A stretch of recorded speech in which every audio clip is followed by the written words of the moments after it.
কিও সালম ভাই ইফতারির টাইম এসে কে আরে নামনে না আরে হাওয়া তুলি রে গাছ কি বড় হাওয়া হইছে কাতের মাঝে দেখছ হাওয়া এই দেখ হাওয়া মানুষের চুল বড় এই যে মন মাত হুন হয় হ্যাঁ ধান খেত মাতলে হাওয়া হয়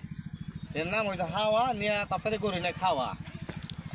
খাওয়া না করে নিয়া খাওয়া মোবাই তো মানে ইফতারির টাইম হয়ে গেছে ভাই মানে আরেকদিন খাওয়া লাগেন ভাই কেতাম আমি লাম বোঝা ভাই বুঝিনি লজ্জার বিষয় কইতে হয় না আমি বোঝা মানে রাম মনে যাইতে দিগা ফাইন্ডার হইলে যাম ইটা কয় না ভাই বোঝা বোঝা কয় কি লাগে রোজা মাই দিন আল্লাহ রোজা দিছে আপনি বলে গিয়া রোজা রাখবেন কেতাম ভাই ক রোজা থাকতাই না কেতাম তুই ক রাখবেন ভাই কষ্ট করে হইলো রাখবেন চেষ্টা করবেন ভাই বুঝছেন আল্লাহ বসে সামনে সামনে দেখমু সামনে চেষ্টা করবো আল্লাহ বসে এবার কথা থাকতে পারলাম না ইনশাল্লাহ এবার সামনে দেখে আল্লাহ দিলে থাকতে পারি দোয়া করে সবাই আমার লাগিয়া ইনশাল্লাহ আমি সামনে রোজা থাকবো কি ইনশাআল্লাহ। কি না উদা মাথা দিক কেউ না